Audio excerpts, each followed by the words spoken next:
You need to be more like a dog.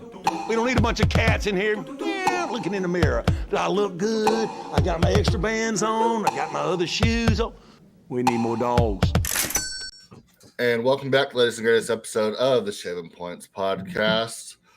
Time to talk AFC East. Buffalo Bills.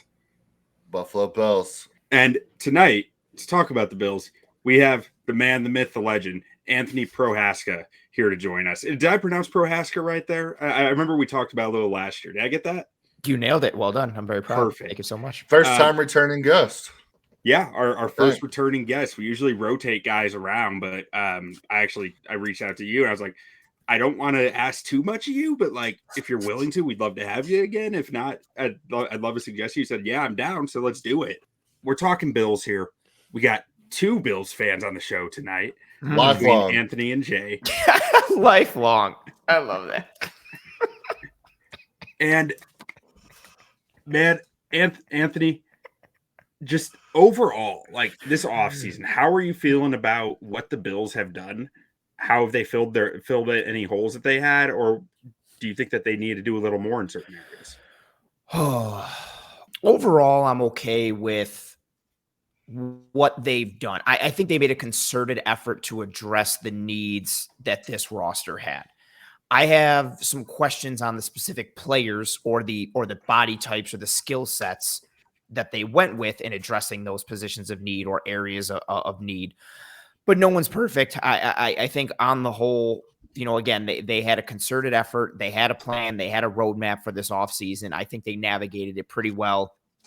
We'll see, what Joey Bosa turns into for them. I'm sure at some point we'll talk about him here. But I think they've hung their hats on a couple of players that I don't know if those guys are hat worthy in terms of hanging your hat on from a consistency standpoint or reliability standpoint. But on the whole, I think this is a good team. It's a good roster. I think they're well coached and they've got a tremendous offensive line. They've got a tremendous run game. They've proven the ability to be able to take the ball away consistently on the defensive side of the ball year after year. No jinx. Fingers crossed on that. And I think they're built to make another deep run into the playoffs in the AFC. I'm excited about this team. We talked about this a little bit in our Chiefs episode and some in our Ravens episode, where I'm kind of at the standpoint where I'm sitting here going, I feel like the Chiefs are vulnerable right now. I agree. And this is the moment. Like last year, I wasn't sure if the Bills get over that hump or the Ravens get over that hump. This year, I feel like one of those two teams is going to capitalize and win the AFC. And I'm rooting for the Bills. I want it to be the Bills personally, just because Josh Allen is football and I can't root against that. But when you're talking about the way that they took a roadmap this offseason and tried to, I guess, buy into certain players that maybe there are more questions on, is that in the wide receiver room? Is that what you're thinking, or are you thinking someplace else? So defensively, it's a bit with Bosa. I think the wide receiver room, a little bit of that as well. Not as much as Bosa, just because he's a wild card in terms of injury, and then he already got banged up this offseason, kind of furthering that notion. But yeah, I think this wide receiver room, even though Amari Cooper wasn't the Amari Cooper that a lot of fans thought the Bills were going to get, his presence and his skill set did alleviate some things for this offense. It did open some things up. As teams started to realize before his arrival, teams started to just go, you know what, if we have athletic corners or good corners, we're just going to play single high and we're going to load the box because we don't think you have anybody on the outside that can threaten us vertical or beat us one-on-one on the outside. Palmer, I think, is a move towards being able to win one-on-one. Good release package, good in the underneath, good in the intermediate. Really good deception in his routes. I think he can win some one-on-one matchups. He can also get vertical a bit. I don't think he's a burner and as much of a deep threat as a lot of fans are making him out to be, or as much as some of the numbers say that he is. But he can win vertical because of deception in his routes and being able to sell underneath and then getting on top of guys. But I think between him and then the addition of Elijah Moore is interesting. And you're trying to round out this room that is led by Khalil Shakir, who had a tremendous year last year. But then, does Keon Coleman take a jump? If not, is Josh Palmer enough? If not, does Elijah Moore help? Okay, if not, are you hoping someone else kind of takes a step or a jump a little bit? I also think they're going to miss Mac Hollins, a bit of an underrated receiver piece, but also just a tremendous do-it-all blocker. I don't think you replace a guy like that because of how good he was in that role. So kind of the money ball aspect, like you replace him in the aggregate. How do you do that? Is it formationally? Is it schematically? Is it with a combination of receivers? Is it, asking a little bit more of Dalton Kincaid as a blocker, or maybe Jackson Hawes, or maybe Keon Coleman's ready to step up into that physical type of role that Mac Hollins entered? I think, to your point, to that original question, I think they did have a plan at wide receiver. I just think there's still more unknowns in the room than you would like. I respect their notion of kind of building out the basketball lineup at receiver, but I do think there's a good handful of questions in terms of knowing what you're going to get from this group, and we're really not going to know until like mid-year once everything starts to flesh out. And how are Bills fans feeling about Keon Coleman after his rookie year? It really is, I think, like two ends of the spectrum. I think you get a chunk of fans that, and I'll say this too, like I thought it was more positive. I thought people would be pleasantly surprised. He had a bunch of really nice contested catches where he dunked on dudes, and then he got hurt. And I thought the combination of those two things would kind of not give him a pass, but people will be like, okay, like encouraged more, especially knowing how raw he was coming out of Florida State and he needed time on task and all that. And I've kind of realized over the last couple of months that it at best, I think it's 50-50. I think more people are skewed towards the negative. I think there's a lot of fans that are out on Keon Coleman and think he's a bust and he was a horrible pick. Everybody is just waiting. Anytime Xavier Worthy makes any catch, Bills fans are ready just to be like, see, should have taken Xavier Worthy. He can't even catch the ball in bounds. Yeah, he's got to keep his feet in bounds first for it to matter. Yeah, Mahomes also has to hit him. He had a couple of opportunities too where Mahomes just could not connect with him earlier in the year. But yeah, fans are, or anytime Xavier Legette does anything good, fans are ready to jump down the Bills' throat for that.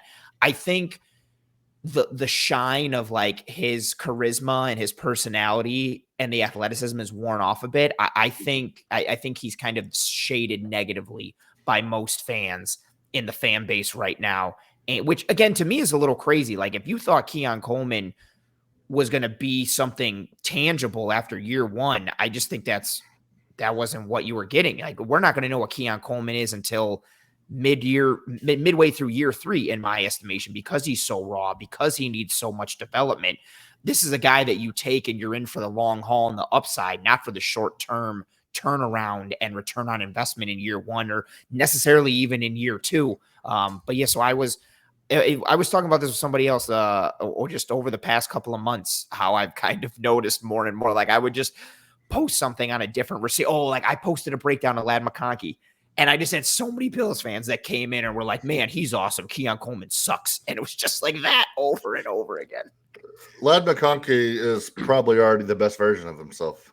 But that's a great point. Like you knew what you were getting with Ladd McConkey. He was a professional route runner immediately coming out of Georgia. I saw him live and in person at the Senior Bowl, and he was just routing everyone up left and right. Like him and Ricky Pearsall. Like Ricky Pearsall would have had a great time to shine if he didn't get shot in the preseason last year. But him and bit of a different this year.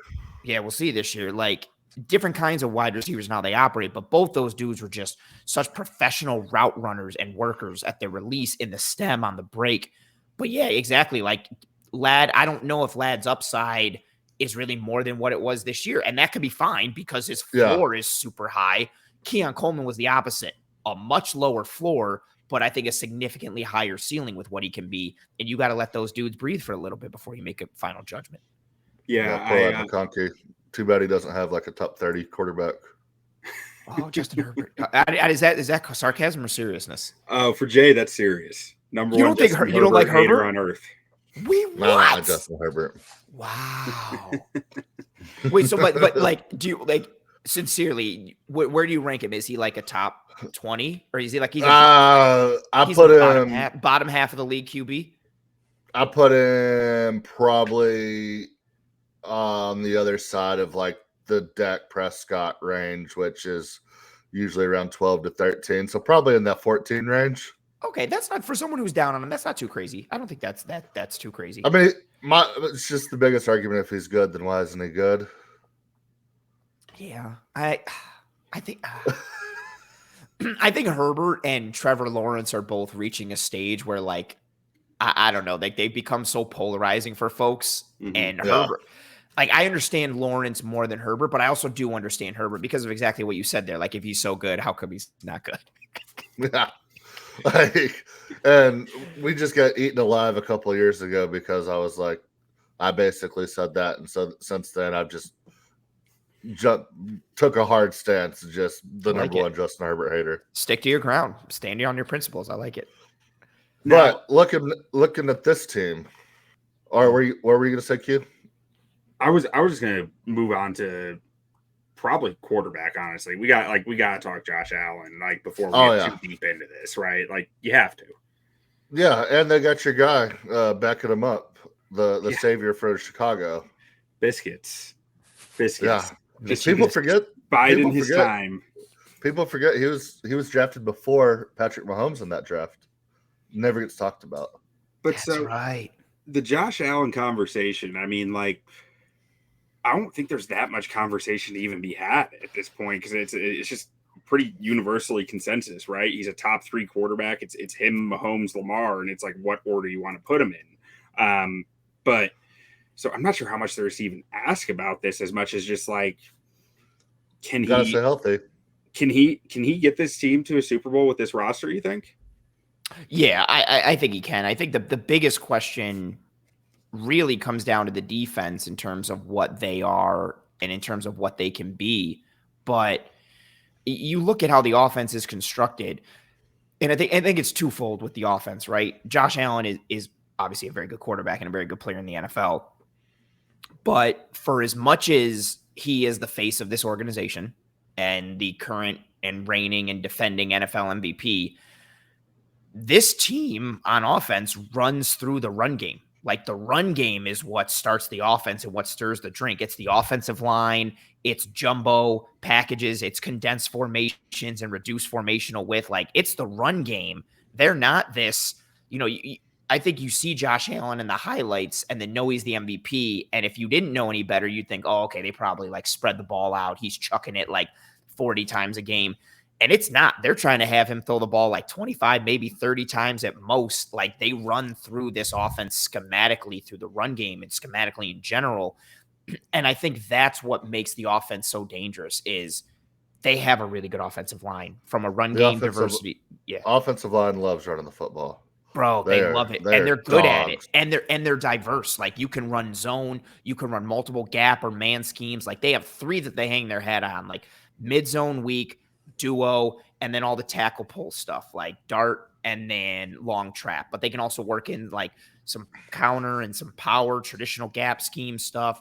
Then they're starting to work in like different motions towards the end of the year. They can do it out of different personnel groupings, out of different alignments. You can go condensed, you can go spread. They just have so many ways to beat you on the ground.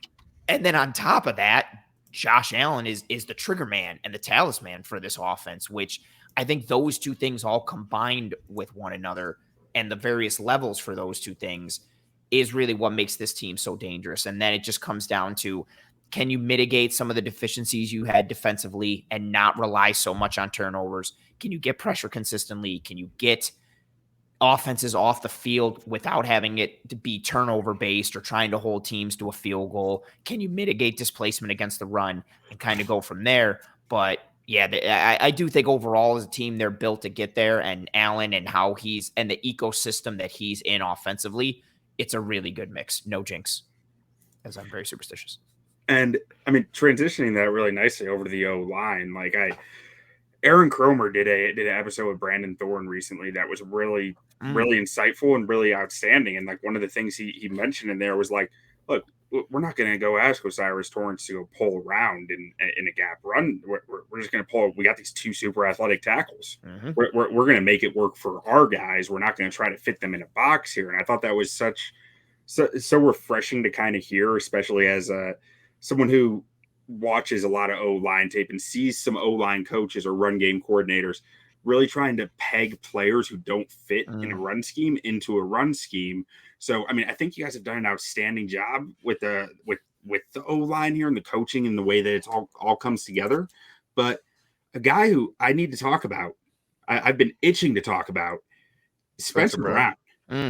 I love Spencer Brown. Might be my favorite player in the NFL right now. Wow. No, I love watching this dude's tape. Like it's not always the cleanest, but like I'm not sure anyone dominates athletically and physically in the way he does outside of like maybe a Lane Johnson or a Trent Williams with the way they win. I'm saying, but like he's just so impressive to me. And can you talk a little about his growth? Because he came in such a raw player with you guys. Yeah, and for those who don't know, I feel like what I'm about to say, I feel like I've said so many times over the years. So he didn't even play like regular 11-on-11 football in high school. He was playing like 8-man football in Iowa. Then he goes to the University of Northern Iowa, which isn't some big football power. Then he opts out of the COVID year. So he's really just this athletic specimen that's like an offensive lineman, but he doesn't have a lot of time on task. He needs all this development. And then early on in the NFL, he's getting banged up each year. And it was to the point that a couple of years ago, I wasn't completely out on him. I thought he could still hit that ceiling and the trajectory was there. But we just, between the injuries and then how messy he was from a technique standpoint, his punch timing, his footwork, he would get beat within a second and a half. And it was just this roller coaster. One rep, you would be like, oh, wow, that was amazing. And then the next rep, you'd be like, oh, wow, that was terrible. He got beat in like a quarter of a second. And I tell you to the point, I was all in. I didn't think he was going to fall to him, but I wanted the Bills to get Darnell Wright so bad, who ended up going to the Bears. I interviewed him at the Senior Bowl. I loved his tape, right tackle. I was like, give me that. And Spencer Brown has been able to stay healthy the past couple of years, and Cromer's really tapped into him more. And yeah, his ascension has been awesome to watch. You're seeing the technique be paired with the athleticism. And Cromer and Brady do a great job. You know, you alluded to that interview that Cromer did with Thorne. They do a great job of setting their offensive linemen up for success. You know, David Edwards isn't some athletic marvel at left guard. O'Cyrus Torrence is a thumper and a people mover, not an athletic specimen at right guard. So why bother pulling? That's why they don't run a ton of traditional like power or counter, because you don't want to pull your guards. So let's pull our two really athletic, really physical tackles. Who Deion Dawkins is no slouch, but it's led by Spencer Brown, who is legitimately one of the best athletes in all of football, and he's got the nastiness and physicality to match. Yeah, he's really just developed the snatch trap that he has in pass protection, the independent hand usage, his punch timing, his punch precision and location. It's just improved so much to where he'll still get beat from time to time, and it'll be ugly, and you'll see kind of those warts or that development that's still taking place, but he's really stabilized at that spot, and his ceiling has improved and his floor has significantly been raised.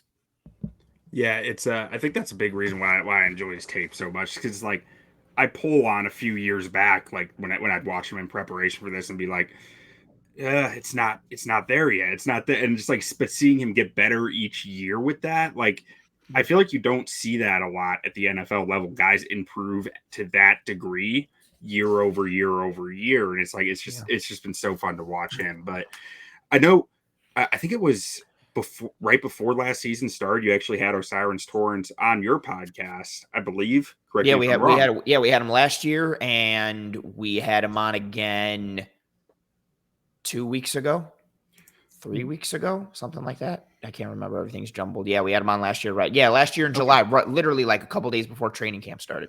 And again, just a few weeks ago. Yeah. Okay, cool. I'll have to go check that one out.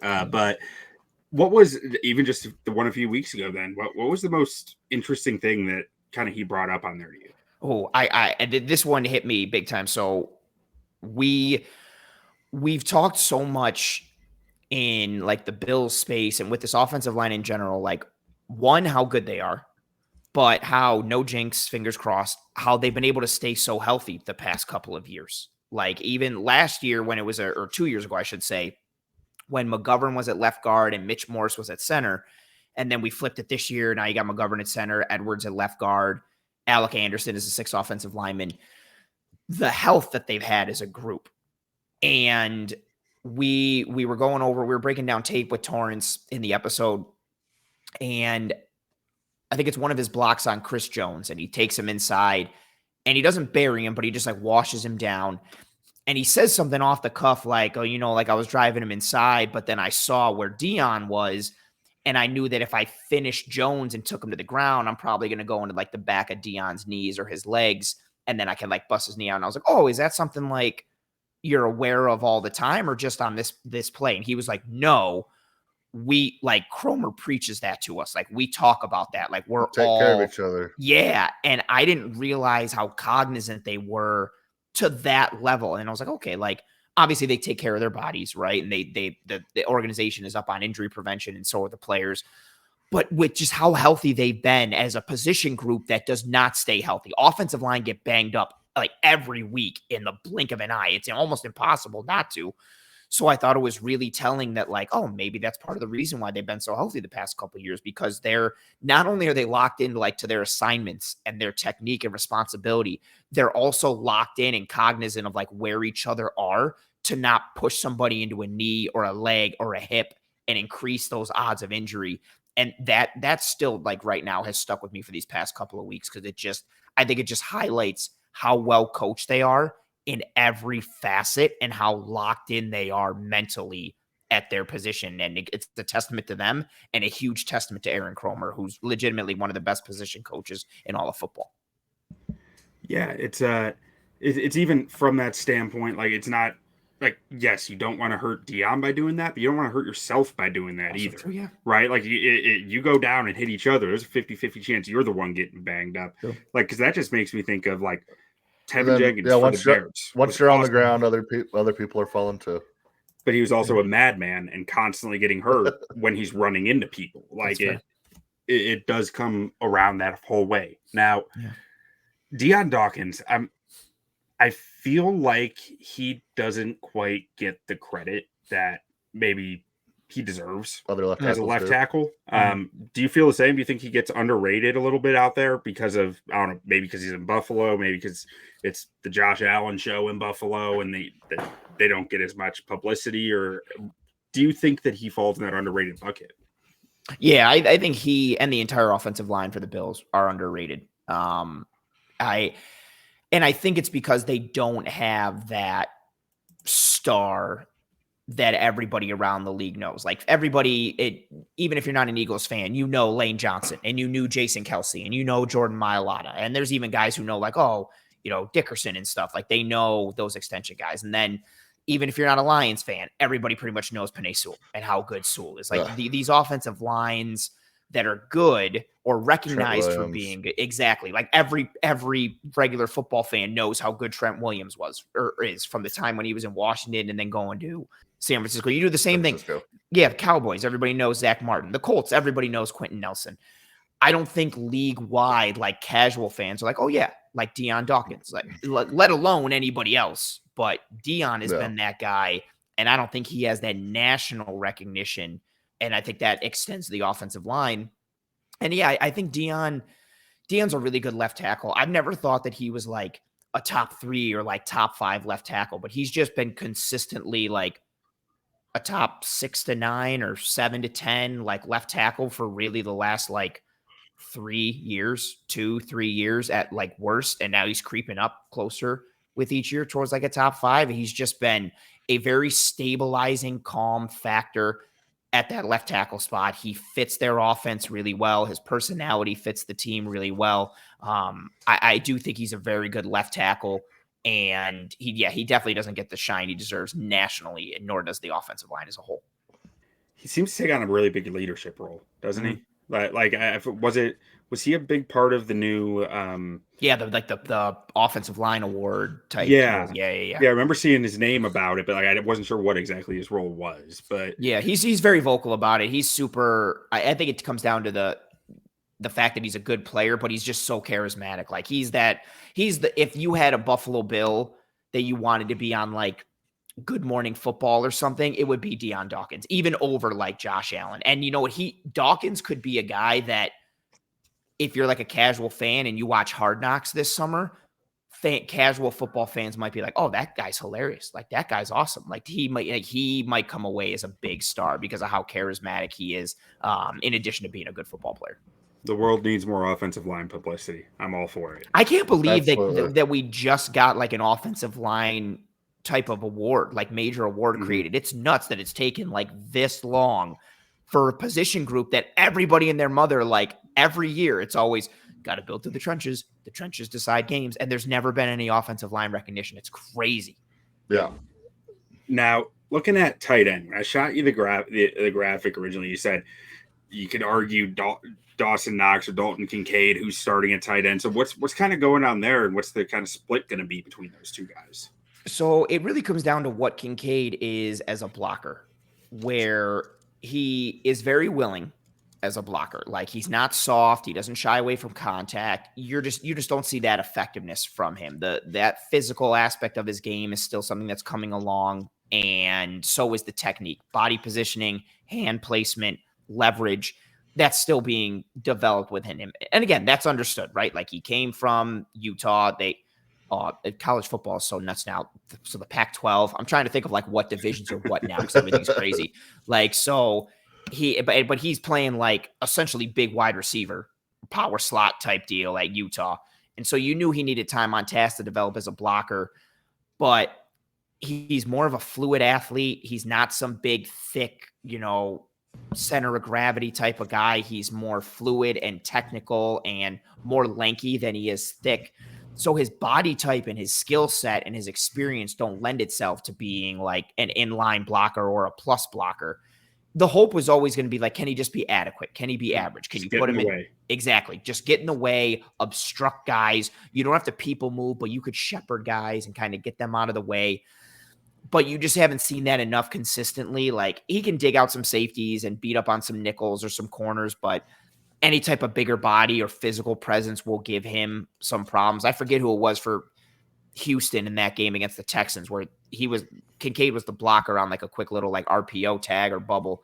And I think it was 23, and he just ran through Kincaid's chest. And you just see that and you're like, oh, like, that's disappointing. And because of that, because you don't really want to line him up in line, and because you have to use him as more of a specialized type of role up to this point, I think that question of like, who is tight end one? Do you define it by like importance? Do you define it by snaps? Do you just define it by usage? And because of that, you can make a case like either way. Because if they need somebody to line up in line, it's Dawson Knox. If they need somebody who's going to be on the field majority of snaps, it's going to be Dawson Knox, because you can do more things with him because he has versatility as a pass catcher. Playbook's open kind of thing. Exactly. And now he's not the level of route runner or pass catcher that Kincaid is. He's still athletic in his own right, but he's much more functional as a blocker, and he's developed into a very good, I shouldn't say very good, into an above average blocker at the tight end position. He can wash down edges. He can be physical at that spot. So it's an interesting mix at tight end in terms of how you define who tight end one is. I'm interested to see. You guys took one of my personal favorite players, and I think it was the 5th round. Yeah, Hawes. Yeah, he's just Hawes. Such a masher, man. I always say, if you can, like an offensive lineman or defensive lineman, if you can put their highlight tape to heavy metal, I want that guy on my team, and that is Jackson Hawes to a T. What do you think he's going to be, more of like an F back, like a move blocker type role, or do you see him play more in line? That's a really good question, because they had 3 tight ends on the roster last year. The third one was Quentin Morris, who used to be a wide receiver at Bowling Green, developed into a tight end. And by the end of his time in Buffalo, his pass catching ability was still there, but he became an actual like functional blocker, which was awesome to see. And he really thickened up throughout his journey in Buffalo. Hawes is interesting because they have Reggie Gilliam on the roster, who's a legitimate fullback and is a good one, but they don't do a ton of like traditional fullback or F stuff. It's usually more like hipped off of the Y. So like even if you're like defining him as the F, it's more of closer to the line of scrimmage, attached to it or hipped off. I'm really excited for what Hawes can be, because with all the stuff that they've done with Alec Anderson last year, their 6 offensive linemen, you can still do that, but you could like replace Anderson with Hawes because of how much of a monster he is as a blocker. And then he's got more pass catching upside with some burst in the underneath and low intermediate. I think the potential is there for him to have a pretty good role as a blocker. And I really want to see the Bills live in sets where I don't want any receivers on the field. Give me my 5 offensive linemen, give me Knox, give me Hawes, Give me a 6th offensive lineman and Alec Anderson. Give me Dalton Kincaid split out wide. So somebody has to figure out, okay, can our corner go one-on-one with him or not? And even if they can't, I don't really care because I want to see the defense figure out how to fit the run against the Bills starting 5 offensive linemen, plus Alec Anderson, plus Knox, plus Hawes, and I just want to mash teams to death. Just bully ball. Oh, That's exactly it. Would love to watch that. I would love that. And then you can also, like, you can come out of that. Like, you can mash somebody for 2-3 plays in a row, stay in that grouping, and then you could go a little exploded. Like, because you could put Alec Anderson as the inline tight end, but you could put Knox in the slot, or maybe you put Hawes in the slot. You motion, you shift, you do different things. Like, yeah, I just want to mash the hell out of teams with 3 tight end looks and jumbo at the same time. And just because what do you do? And then again, even if you crowd the box, okay, Kincaid can win one-on-one, and he's going to have the size advantage against most corners. So then it's like, okay, do we put a bigger body out there on him? Do we leave a corner? What do we do? Especially like on in-breakers against misdirection, linebackers in the league today are not read, react. They're react, then read, right? They're too small to read first. They need to just go. And that doesn't play well to that power game. No. Especially with the play action where they need to get downhill as fast as possible against the run. I feel like that leaves big holes in the middle of the field. Absolutely. Yeah, and exactly. And then you tie it in with the play action, or you put Josh Allen on some boots. And okay, like if they sync and react with the route distribution, you just have Josh run. Okay, I'm just going to run for a quick 5 or 6 yards, or maybe it's more than that because the flat is open and pass. Yeah, just bring back power football, and I just want to run through teams' faces. And Allen doesn't throw the ball more than 15 times a game because they're running it like 40 times. Oh, give it to me. I would love it. Now, I guess closing out the offense, we got to talk some running backs here. And James Cook, like, marked him as a blue chip here. I think very highly of him. What type of do you see him splitting carries more this year with Ray Davis, who I think came on down the stretch last year? Or is it still just the James Cook show and Ray Davis is backup? I do think Cook is – I don't think we're at a situation where it's like a 1A, 1B. I think Cook is the clear 1, and then I think you've even kind of got like a 2A, 2B with Ty Johnson. Ty Johnson's a very capable RB3 in his own right. Good pass protector, can do some things as a runner, but is also good as a receiver. Had a bunch of like extended plays last year and was really good for them on third downs. The issue with Cook that it just affects his snap share is pass protection. And he only had 14 reps of pass pro last year. And some of that is by design with how the offense was functioning and just grinding teams into the dust. And, his workload and work rate. But he's improved as a run blocker, but he's still a bit below average in that regard. And I think similar to Kincaid, it's tied to his frame. Just look at the difference between him and Ray Davis. Like, Ray Davis is a better pass protector. So is Ty Johnson. But both of those guys, more compact. Yeah, Ray Davis is shorter, right? He's like 5'8", exactly. 5'9". Like, he's got that leverage advantage, and he's like a bit of a bowling ball. That's exactly it. They're both more. Johnson and Davis are more bowling ball in nature. So just the nature of pass pro for a running back, you're often getting linebackers taking 3, 4, 5 steps and coming at you. They're going to be the hammer. You're the nail. It's better if you're a bowling ball than it is if you're more of a stick like James Cook is. And even though he's assignment sound, like he can scan well, he can recognize who's coming and try and pick him up. He just doesn't have the combination of technique and frame to really handle that. I think that's where Davis could eat into some of his snap share. Same with Johnson as well. I do think they'll try to incorporate Ray Davis more as like a runner and a pass catcher into the offense this year, even if it's just to kind of get him comfortable and confident, knowing that James Cook probably isn't coming back next year with what he wants financially, and honestly what he'll probably get on the open market, especially if he has a good year. But throughout all the conversation that's had this offseason, and even what I just said here, I do think Davis will get more work this year, but James Cook is the clear RB1, and he's really good. He's a tremendous fit for what they do, the zone stuff, the gap stuff, the pass catching stuff, even though he's had some big drops and fans just like to focus on that and act like he can't catch and he sucks, which is not true. And all the times that he plays above the scheme, like their duo runs where he bounces it and can either run through a corner or run around the corner. Like the playoff game, Riley Moss comes up and he's just like, psych, and just runs right around Riley Moss for like 20-something yards. he does that to everybody with regularity. Like, he can play within the scheme and above it.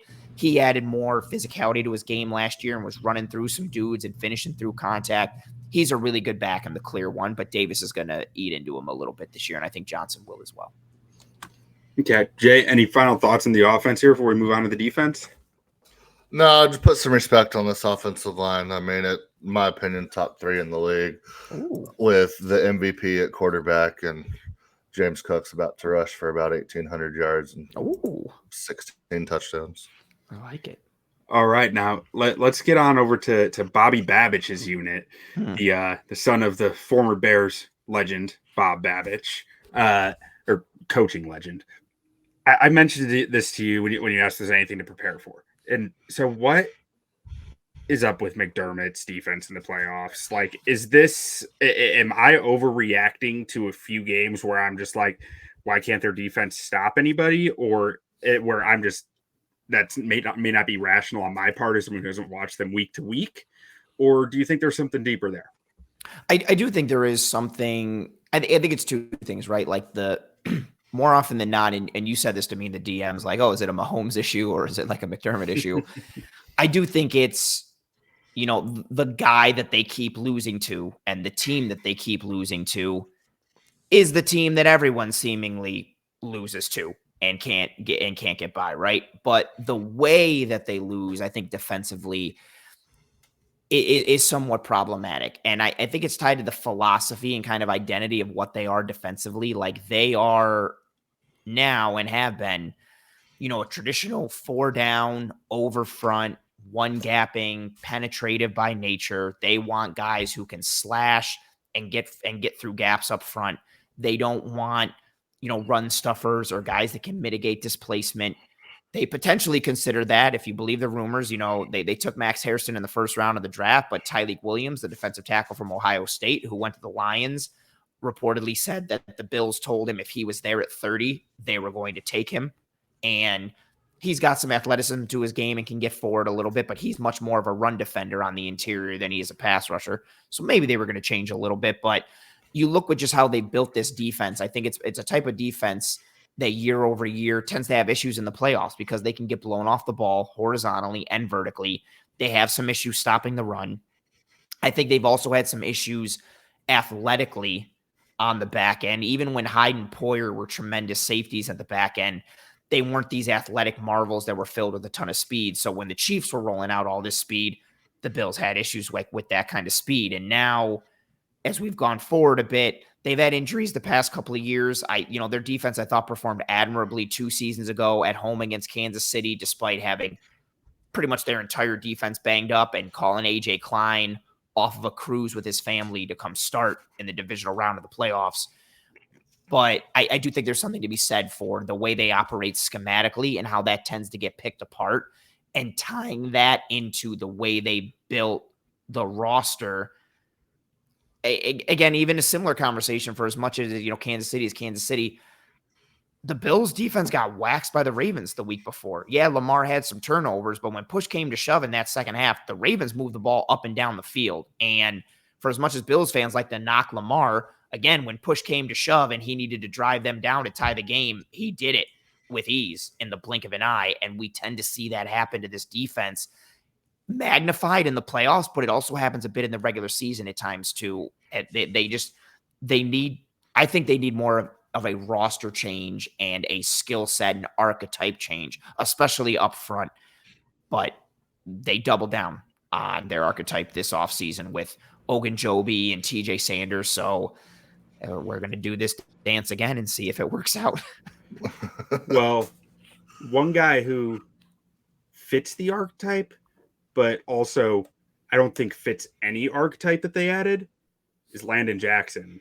And I don't know if you can expect anything from him as a rookie, but I don't know. When I watched his tape, I was just like, this guy is different than everybody else, right? Like his physical skill set, the way that he uses it is different. And I think that makes him harder to evaluate and overlooked because of it. But I don't know.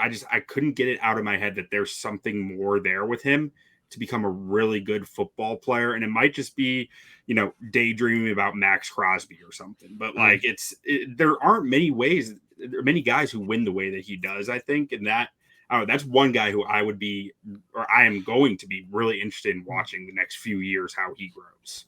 He's a fit for their archetype from a mentality standpoint, leader, high character guy, violent in terms of how he approaches the game, but then also like his body type and how he plays, like the length and pocket compression. If you ever want to think of the Bills archetype, Greg Rousseau is very exaggerated because he's built like a friggin' redwood tree in every way, shape, and form.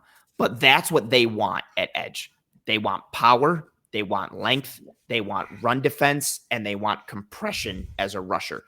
Not that they don't care about other things, but they don't need to have dip or bend or moves or athleticism at edge. They want violence, compression, and run defense. Landon Jackson is literally all of those things. And we'll see he's so high cut, and that scares me in terms of guys that are that high cut and how mobile can they be and the lack of, lower body flexibility that he has. But every time I think of him, I just think he had a sack against Tennessee last year off the right side, and the right he sells upfield, stabs back inside, and the right tackle grabs his face mask and yanks his helmet completely sideways. And Jackson doesn't even flinch. He plays right through it and then spears the quarterback and sacks him while his helmet is like, I was like, sideways. Yeah, I thought his neck got broken. And he was like, no, I just gonna play through it and get this sack. And I was like, oh, like, okay. Like you got it. Physically, he's got some different aspects to him that I started to fall in love with, and I had to temper myself down for like, there's still a lot to work here. There's still a lot to work on. There's definitely flaws with, like you said, the bend and the ankle flexion, stuff like that. But at the same time, it was just like, what you could do with this guy if you can get him right. Like, they need to get him right though. And that's fair. And they need to get him right because Michael Hoyt, who I love that free agent addition, and I don't think he's going to be a traditional like 4-3 edge guy for them. They'll use him there, but I'm hoping they use him how the Rams used him in that spinner type of role where he's lined up in the A gap. He's an off-ball linebacker. Like, you don't know where he's coming from. Essentially like what the Packers did with Clay Matthews kind of on the back half of his career where on third downs, you guys had no idea where he was coming from. But with Hoyt suspended for the first 6 games and then Joey Bosa just at this point not being able to stay healthy, you might need Landon Jackson to do some stuff. Like, he might be edge 3 for you in week 1 with no Hoyt and maybe Bosa's out. And you might need something from Javon Solomon too. Like, there's a chance that Landon Jackson's going to play meaningful reps, and it can't just be, all right, hang your hat on the violence and the run defense. Like, you might need to bring something as a rusher. So we'll see. Like, he might get baptized by fire real quick. Yeah, I'm not sure how his run defense is going to hold up right away in the NFL. There were some.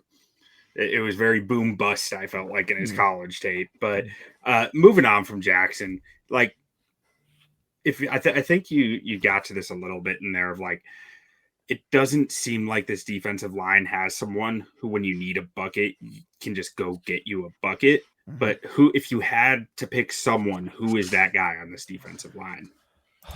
If everybody's healthy, Joey Bosa.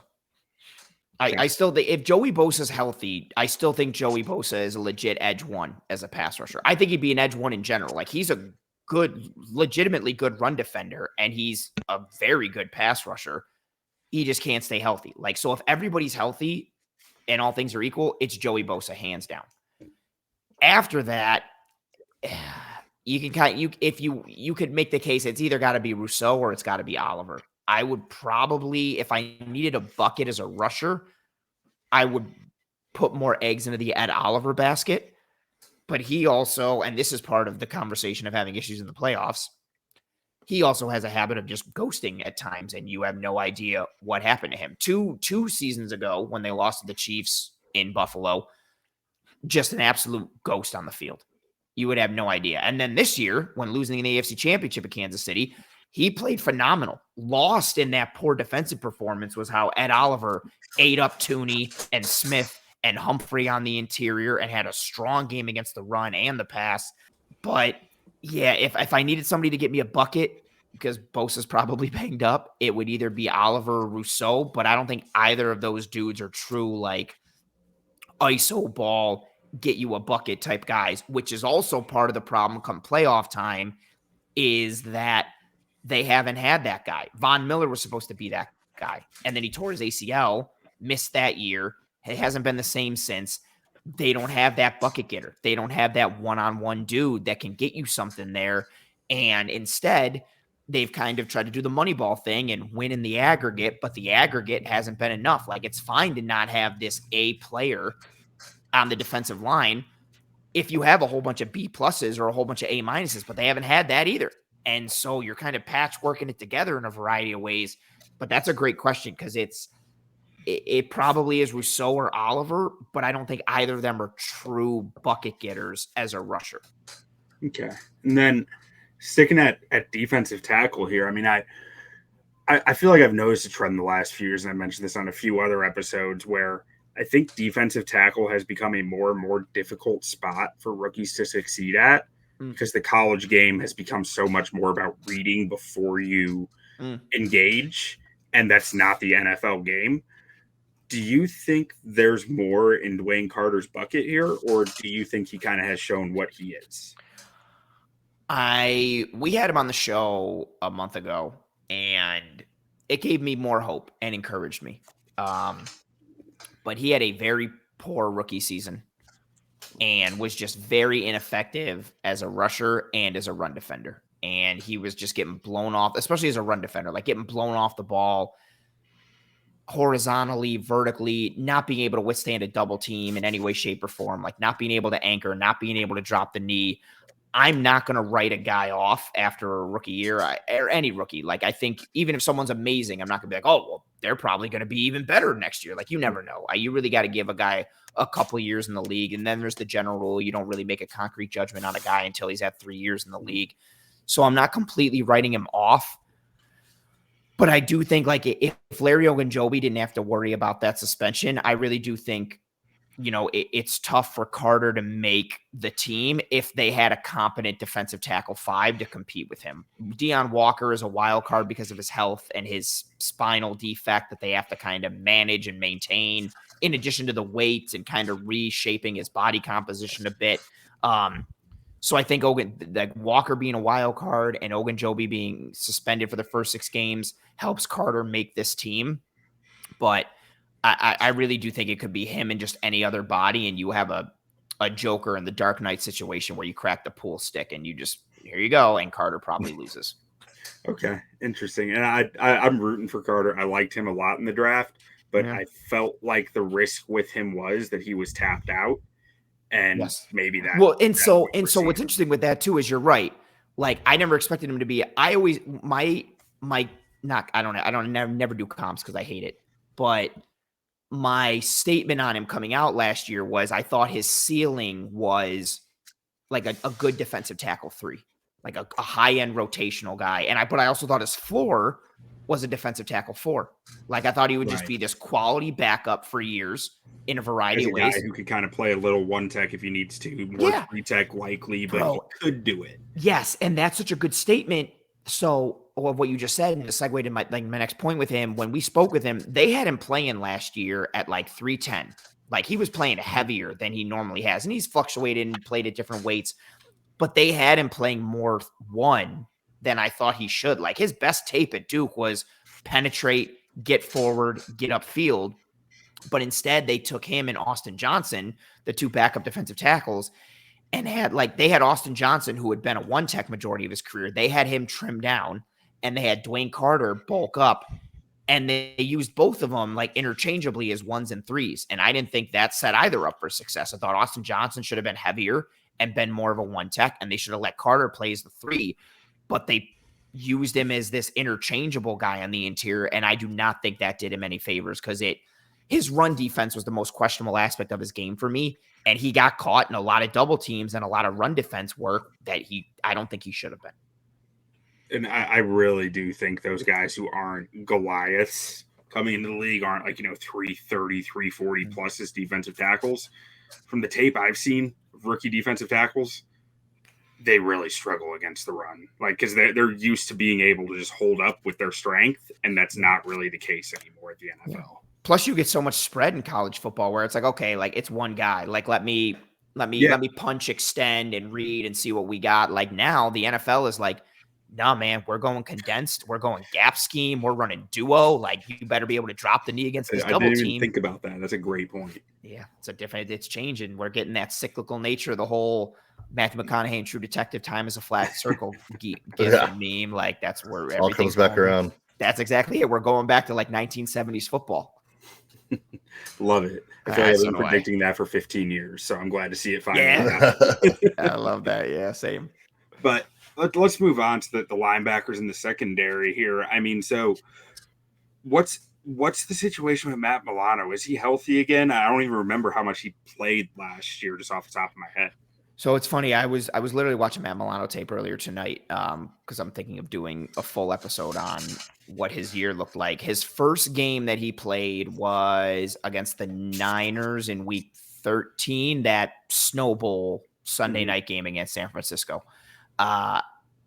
His first several games, you could tell that he was a guy who was coming off of an injury. So he had the leg injury, the significant leg injury the year before that took him out. And then I forget what he did to his elbow or tricep or whatever he did in camp. And then that's why he missed the first 12 weeks of the season, came back, was playing with a significant arm brace. You could tell that he was restricted a bit in his like upper body movement and trying to bring guys down, still trying to get back into game shape. There was some ugliness his first, several weeks back. But by the time he played the last game of the year, which was the AFC Championship game against the Chiefs, you started to see more of that old Matt Milano. There's a rep against the Chiefs in the second half. They run their odd mirror stuff, which they love to do against Kansas City, which, if you don't know, essentially like a 3-man rush with an aggressive spy. And Milano is usually that aggressive spy. And Mahomes takes off, and Milano chases him down, and it's him and Mahomes one-on-one in the open field. And just like a heat-seeking missile, or like a red shell in Mario Kart, he tracks down Mahomes, takes out his lower body, scoops him, drops him on third down, and the Bills get the stop. It was one of the few times the Bills forced a stop, like in a punt in that game, or really at any point during the year, because everything was either points or a takeaway. And I think that really highlighted what he was down the stretch. He got a little healthier within each game. He got a little more confident in himself with each game. I think him and Bernard have the opportunity to be legitimately one of like a top 5 linebacker pairing in the NFL. Bernard is so heady and so smart, and Milano is just a couple years removed from being an all-pro in this league. The only thing he has to do is stay healthy. He's been that this offseason. They've been bringing him along accordingly. We saw the shades and the flashes down the stretch. I don't think he's going to be all-pro Matt Milano this year, but even if he's 80 or 90% of that, that's still a really friggin' good linebacker, and he started to show flashes of it down the stretch past year. Now, if Matt Milano, like, we want him to play a lot, right? But he's played, 9 games the last 2 regular seasons. If he does go down, God forbid, how are you feeling about maybe Dorian Williams or Shaq Thompson still on the roster, or a guy like Edefwan Olufoshio stepping into those shoes? So it will probably be Dorian, and I don't hate it as much as I hated the idea of it last year. Dorian, because he got thrust into game action with Milano going down, he got the time on task that he needed, and he's improved as a player. He became a strong run defender, being able to read, come forward, make plays in and around the line of scrimmage, had a bunch of stops last year. I think he improved in that regard. He's still learning the game from a coverage standpoint, and that's not a knock against him. That doesn't mean he's bad. He went to Tulane. His tape, his last year at Tulane, I think I watched like 6 games. I think he had 3 reps where he played any type of like match coverage in zone. Everything was pretty much like spot drop Madden style. Hey, go hit your landmark, turn around, look for somebody, try and pick him up. Like, he played a very elementary level of defense from Matt a coverage Eberflus standpoint. defense. Fair. Fair. And going from that to the NFL was always going to be a challenge, but especially the Bills defense that is adjustment based and rules based and all the things that they do there more often than not. So I still do think he's a work in progress from a coverage standpoint, both in zone and man. He has to kind of, realizing, yeah, you're covering the hook to curl to flat, but you don't need to jump that running back on the swing route on 3rd and 9 and, leave your spot vulnerable to a guy on a 10-yard hook who it's an easy pitch and catch for a first down. So I think he's still improving there. I feel better about him this year. If he had to step in week 1, I feel significantly better than I did last year, but I don't want him to be in that role. Give me Matt Milano and Terrell Bernard, and we'll cross the Dorian Williams bridge next year if it comes to pass. Yeah. And then that's probably the most time we spent on linebackers on any team so far this year, because we found this year that we have a significant blind spot for the linebacker position around the league. So we love your insight. But moving on to corner, a guy who I've personally just kind of accepted that he's really good. And like I see plays here and there. I'm like, oh, okay, Christian Benford out here making plays. Okay. But I don't know enough about him to be confident in it. So if you were going to sell me on Christian Benford as a top tier corner, what would you say? He's above average at worst in almost every facet of what you want in a corner. He's got some size, he's got some frame, he's got some athleticism, he's got some speed. He's a really good run defender, both in terms of like a tackler, but also in terms of being like a force player on the outside. Part of the reason they play so much cover 2, like just what he can do as a force player on the outside and how effective he is. But he just ticks so many boxes at the spot. He's smart. He's calm and poised in his pedal. He takes good angles. He's got good hips. He's got good feet. He's physical. And, for his being a physical and size and frame guy to a degree, he also has enough juice that he won't get completely burned by Tyreek Hill. If, he's responsible for him on the seam, if they're playing cover 3, he can run with him a bit. And then he also knows how to use his body to kind of cut off a guy like that and squeeze him a little bit and impede them, but not impede them and draw the flag. He's just a very sound corner. This is the way to put it. Like, he's a very sound corner in a lot of unsexy ways. Like, he's not Derek Stingley. He's not Sauce. He's not this pure lockdown man coverage, like plays on the ball, tons of takeaways. He's just really sound in coverage, really reliable, really responsible, and more often than not is in good position, restricting airspace and recovering well, despite the fact that he might not be the best athlete or the most imposing type of guy. He's just really good at almost every facet of playing corner. I mean, there are only 5 of those guys who are really good at all of it in the entire league. So, I mean, more than not of playing the position is how you position yourself, right? And understand the mental side of the game, the spacing, and what you can and can't do. So, I'll buy it. I'll buy what you're selling. The biggest thing with him is he's not deficient in any one area. You don't look at him and go like, oh, yeah, but he can't tackle, or oh, yeah, but he can't handle speed, or oh, yeah, but he can't handle size. Like, there is none of that. Like, he might not be a 9 out of 10 or a 9.5. No, he's a 9 out of 10 as a run defender, as a corner. But most things, he's probably an 8 to an 8.5 or a 7.5 at worst, like across the board. There's nothing where he's average or below average. Which most defense will take all day. Exactly. And especially in the Bills defense, where everything is about reliability and responsibility, it's what's helped him flourish, climb the depth chart, and become a legitimate CB1 in this league.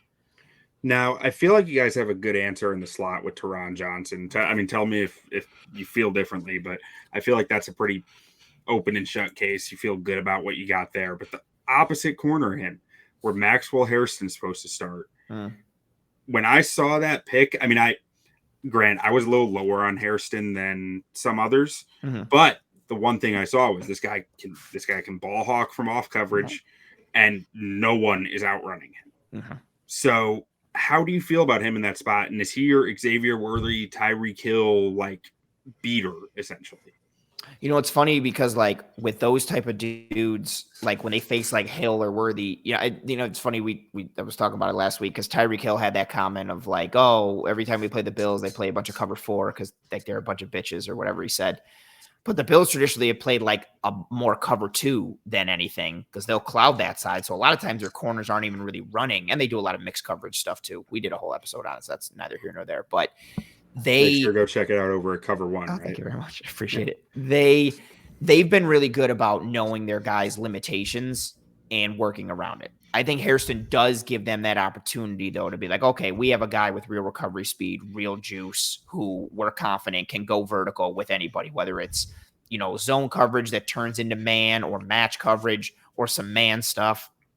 And I think really is the plan to take advantage of that athleticism and the juice that he brings. Now, he's not the polished man corner that I think a lot of fans expected or thought because he's so athletic and so juiced up. And he can play some press, which is nice. But really, and you mentioned it, like his affinity for zone and his affinity for off coverage, he can sit there like 10 yards off the ball. And because he's so quick and has such a good trigger, he can close down on anything underneath him. Because he just takes one step and bang, he's there. He's like he covers like 5 yards and it seems like the blink of an eye. And then you're not going to beat him over the top because he's got the speed. And even if you do beat him, he still has the speed to kind of recover and make a play on the ball. He's got that one play where he gets beat on the post by Isaiah Bond against Texas. Granted, it's a bad throw by Ewers, shock, but he recovers and ends up making the play on the post and recovers and gets the PBU. My biggest thing with him is I do think he needs more refinement in press and in man coverage to truly kind of take advantage of that skill set and come into his own. And he's a very inconsistent tackler. He's a very willing tackler. He's not shying away from contact, but it's understandable. Like he's got a smaller frame, smaller weight, and he takes inconsistent angles to the ball. And because he is a smaller frame and weight type of dude and size guy, you have very little margin for error when you come forward. So your angles cannot be off. Your routes to the ball cannot be off, and they are at times. And when you pair that with size and frame, even if he takes a perfect angle to the ball, because of the size and frame, it's still going to be a bit of a toss-up, which makes that selection very interesting because their corners traditionally have been like very solid and sound tacklers in that regard, more often than not.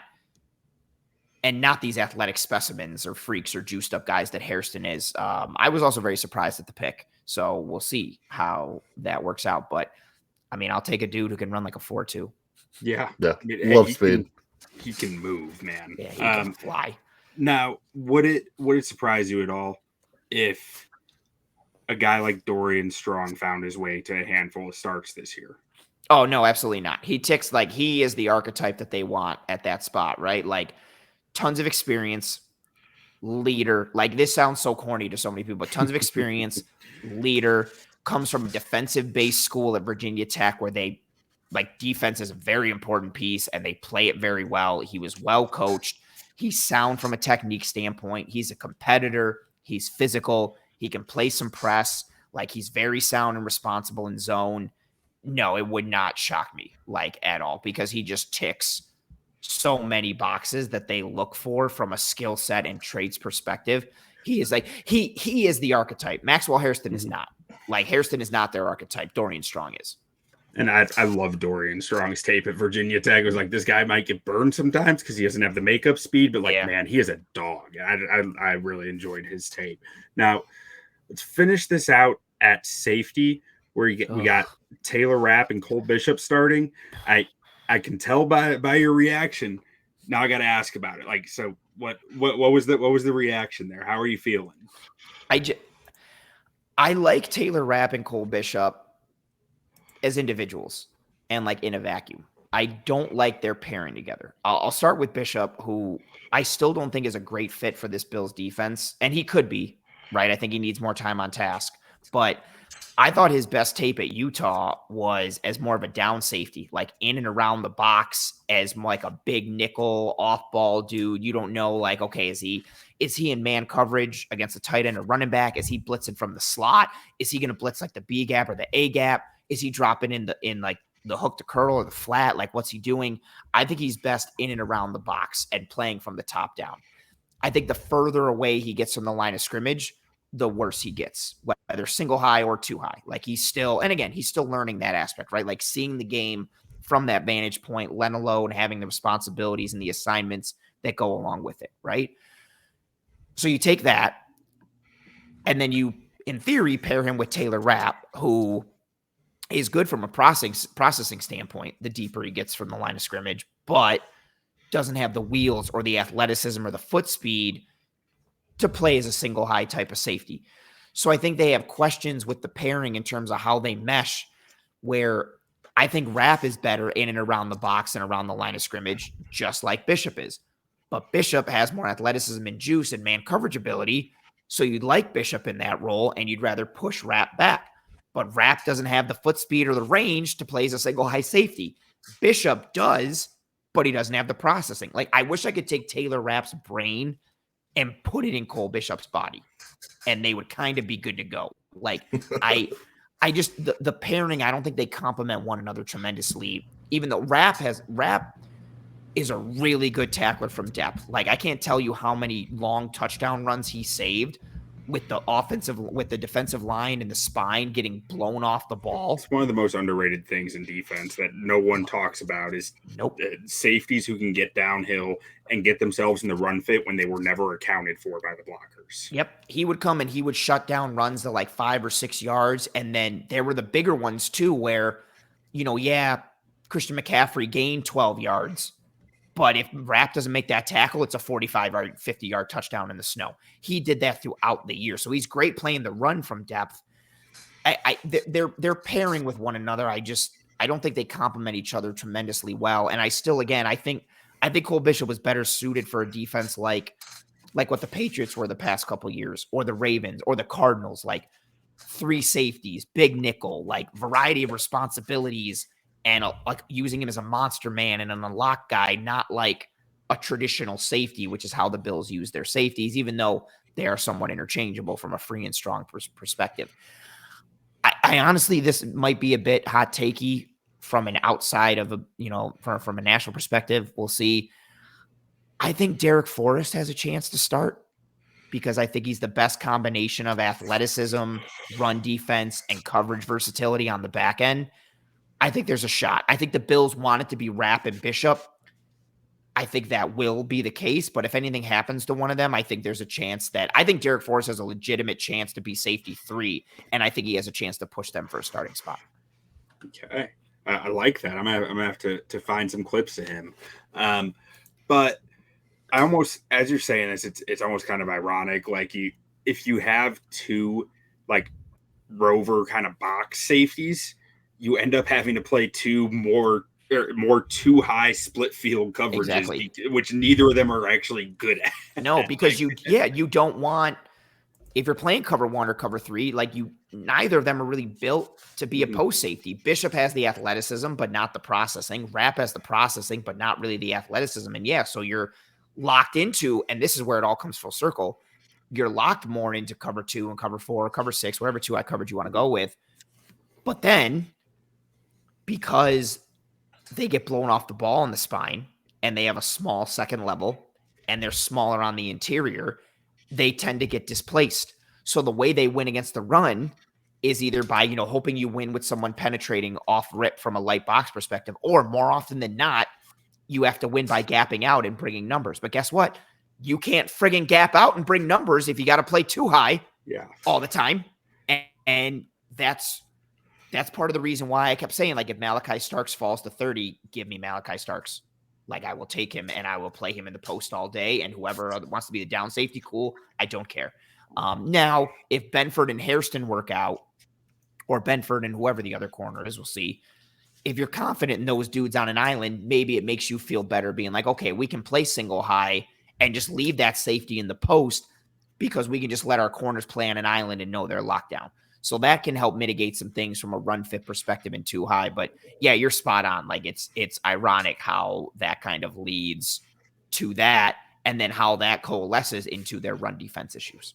Last question on the defense, I swear. Are you happy Trey White's back?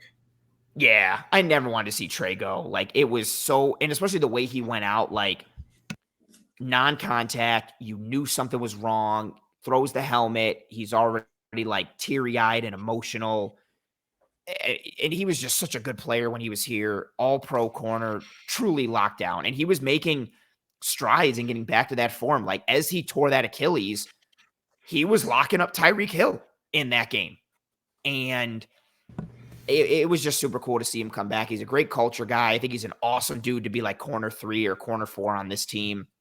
knows the defense in and out, and had some actually fun reps last year from his time when he was with Baltimore after he left the Rams. So yeah, I'm super happy that he's back. All right, let's get some wrap up here. Jay, you want to talk a little bit of bets now? Yeah, so looking at this team, we have a win total of 11.5, minus 160 on that, plus 135 for the under. Playoffs minus 750, division minus 260, Super Bowl 7-1. So I don't know if you're a gambler, but if you were to place a future, where do you find value in some of these futures on the team, and what do you kind of see as the trajectory of this team for 2025? I think the win-loss total you have down there is pretty close to what they're going to be. Like I do think they're going to be somewhere around 13-4. If everything falls right, I can see them being like 14-3. If everything goes wrong, I think it's 10-7, kind of like what you have. But I really do think I'm smashing the over on the win total. I think they end up with 12 or 13 wins. Again, everything I'm saying this whole episode, anything I say that's positive, massive no jinx. Fingers crossed. I am extremely superstitious. So yeah, I would smash the over on that win total. Playoffs, I think, is, again, I'm not going to say guaranteed because I'm far too superstitious for that, but it's pretty good. Division, yeah, give me that division. I would, right now, I would put a good chunk of money down on the win total and the division at this point. And then, why not throw a couple bucks at the Super Bowl with the 7-1 odds? Yeah, I like the 7-1 odds there. So are you in Buffalo? I am. Heck yeah. 2026, me and my wife are planning a trip. I'll hit you up on Twitter. Do it. I mean, you're a lifelong Bills fan. I would love nothing more than to be together with a lifelong Bills fan. Absolutely. I can't wait. Yeah, we're doing Philly this year, so nice. We got a week-long trip scheduled first week of the season for that, and then I think next year we're doing Buffalo. So yeah, you'll get to see the new stadium in 2026. Perfect. Can't wait. It'll be a good time. Yeah, I'll probably join you on that, Jay. It's only 6 Perfect. Let's do it. Hey, that's about anywhere I have to go in Texas. It's about 6 hours for me, so it ain't nothing. We'll get some pizza. We'll get some wings. Do some tailgate, and it'll be a good time. Anthony, I can't wait. Best spot for wings. Oh, it's gonna sound. There's a pizza spot in Lackawanna called Bella Pizza. Their wings are my favorite. But honestly, Lackawanna? Yeah, Lackawanna, Buffalo. It's like a small suburb or like town. My wife is from Lackawanna County, Pennsylvania, so I was like, I had to ask because I'm there all the time. That's super funny. Very fair. Yeah, there's Lackawanna is one of the like surrounding towns or suburbs, however you want to like label it, that for like the city of Buffalo. Yeah, that spot is pretty good. But honestly, like, not to play this card, it's hard to find bad wings. Like here, Duff's has great wings. Duff's is a really good spot. I like Duff's as well. If we're just talking pure wings, like pure spot where I'm going and I'm not getting anything other than wings, Duff's is up there. But yeah, it's hard to find bad wings. Like there's you could ask 10 people and you might get 10 different answers because there's so many good spots. Okay, it's like Mexican food in Texas. Fair. Yeah. All right. Well, Anthony, thank you so much for joining us, sharing so much knowledge about the Buffalo Bills. Can you let everyone know where they should go follow you, where they should find your work? Because obviously, if you watch this whole thing, you want to go find this guy's work. He does outstanding stuff, and he knows the game better than anybody. Oh, thank you very much. I appreciate that. Yeah, you can find me on Twitter at pro__ant. That's pro 2 underscores ANT. You can find me on Blue Sky at proant. No underscores there on Blue Sky, just PROANT. I host 2 shows on the Cover One Network. One is called Disguised Coverage. That's my show, mix of film, analytics, different guests from time to time, and a variety of like detailed, deep dive topics and subjects. And then I co-host another show called The Film Room. That show is, as you would probably guess, pretty much all film mixed in with advanced metrics. But everything I'm doing on both shows, on my socials, it's all pretty much tape and film breakdown and talking about concepts and showing coverage structures and why this worked and why this beat that. Yeah, that's me in a nutshell. Just constantly learning and teaching the game. Love it. Absolutely. Thank you for joining us, Anthony. We hope you have a great rest of your evening. Yeah, you always too. a good time. Yeah, we'll just have to run it back for year 3 next year too.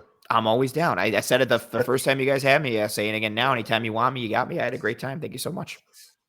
Awesome. All right. Thank you, man. You have a good rest of your day.